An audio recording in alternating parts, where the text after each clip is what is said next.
not sure I like this word, disruption. There you go, that was disruptive, wasn't it? To me, it seems quite a negative thing, but really it seems too forceful. I want to talk about a different way of influencing the future, rather than making it happen, about embracing uncertainty and the unknown. And our job as designers is to help create the future, but the future is by definition uncertain. Hasn't happened yet, so we don't really know how it's going to turn out.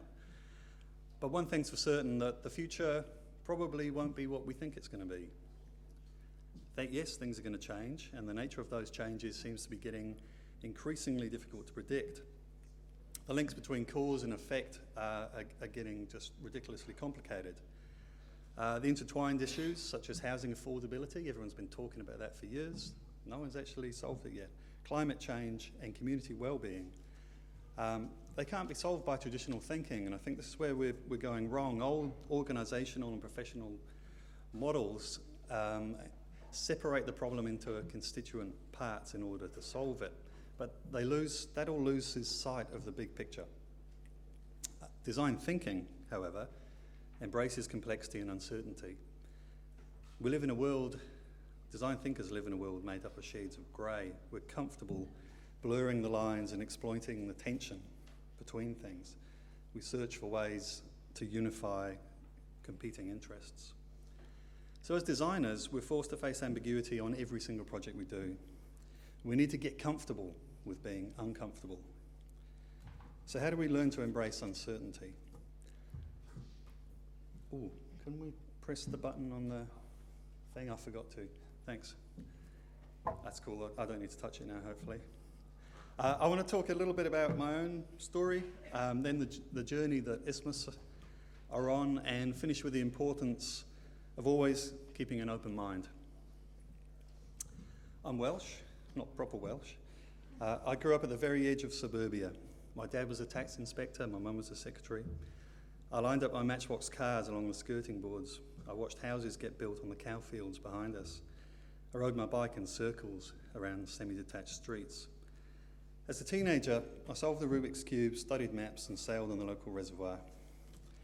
Then, I spent 4 years slowly getting a degree in engineering. I hated it. Luckily, the recession came and there were no jobs anyway. So I got a paper round and I scooped ice cream. I then moved to the French countryside. I learnt to work with stone, drive a tractor, and milk a goat.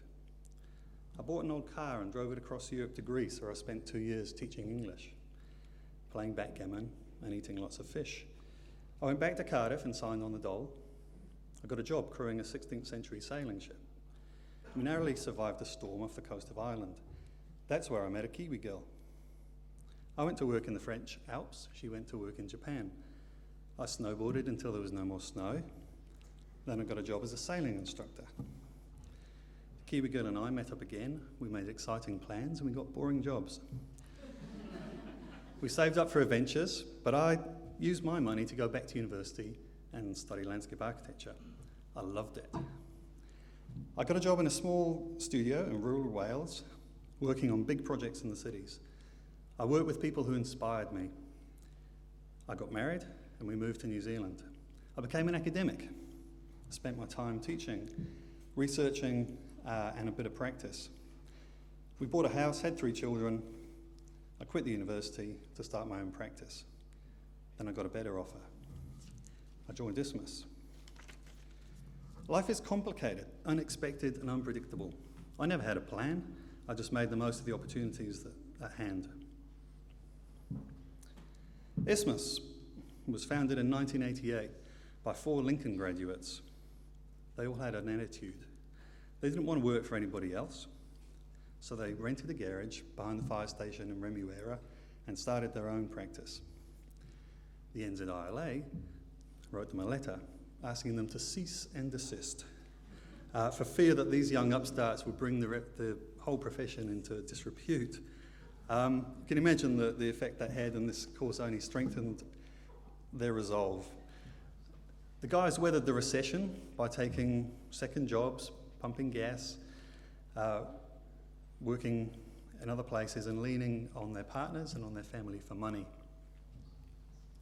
The drive to change the status quo, together with an opportunistic mindset, helped the nascent studio survive through those difficult times.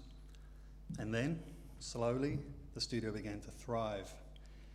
Isthmus had learnt how to become comfortable with being uncomfortable. Guided by purpose and values rather than specific goals, room was always left for the unknown. It's the unknown. The unknown is always where the most interesting opportunities come from. I became CEO of Isthmus 6 years ago. Part of my job is to create a plan for the future of the business, a strategy. Wiser business people than me gave me advice, and they said, Ralph, you need to get better at planning. You need to be more specific about your goals. You need to determine the outcomes. You need KPIs. But that didn't feel right to me. I kind of go with the flow. So I thought, okay, I've got to do this. I read all the books on strategy that I could find, but they all seem to share the same mechanical approach to strategy, the same way of designing the future as if it was engineering. I hated it. I realised after a while that actually planning is the enemy of ambiguity. Planning tries to force the future to be what you want it to be. Ambiguity, however, allows the future just to take shape. At Isthmus, we call this approach strategic opportunism. You've got to know what you stand for, you've got to know what you want to do, but always keep an open mind. And when the right opportunity comes along, you've got to be agile and grab it quick. Isthmus has, over the last few years, doubled in size. And going from 40 to 80 people, we had to redesign everything, all our structures, all our processes, the studio space. Essentially rebuilding the ship whilst we were still at sea. We wrote a book to make sure that we understood where we come from. We simplified the business to run with just one P&L. No separate business units, no separate studio business units. We designed the studio to be blurry, deliberately. Designed it to be flexible and designed it to be nimble so that we can quickly adjust to changes and grab new opportunities. Embracing ambiguity, being able to say, I don't know yet, gives us resilience. What we do know and what holds the studio together is our purpose. Advancing the relationships between land, people and culture. This change was hard. It's like being a teenager is hard. The brain needs to catch up with the transforming body. So through this growth, we have deliberately overlapped the disciplines and the practice of architecture, urban design, and landscape. We hire people who are comfortable being uncomfortable.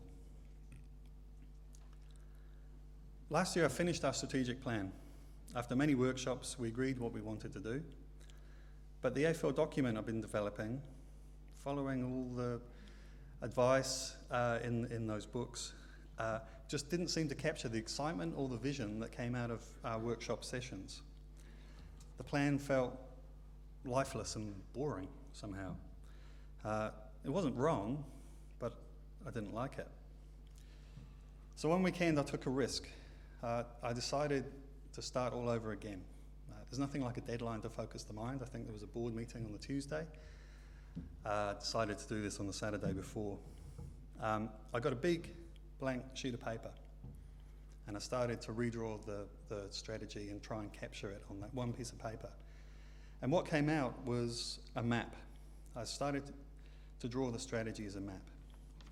Why a map? Maps are non-linear and they're non-hierarchical. They're all about connections and possibilities. They're open for exploration. Our strategy now is an invitation for Isthmus to set sail into the unknown with an open mind. I've learnt that embracing ambiguity allows the future to design you, not the other way around. And I think exactly the same thing goes for practice. Know what you stand for, become comfortable with the unknown, make good decisions together, and the future will just take care of itself. So don't force it. Thank you.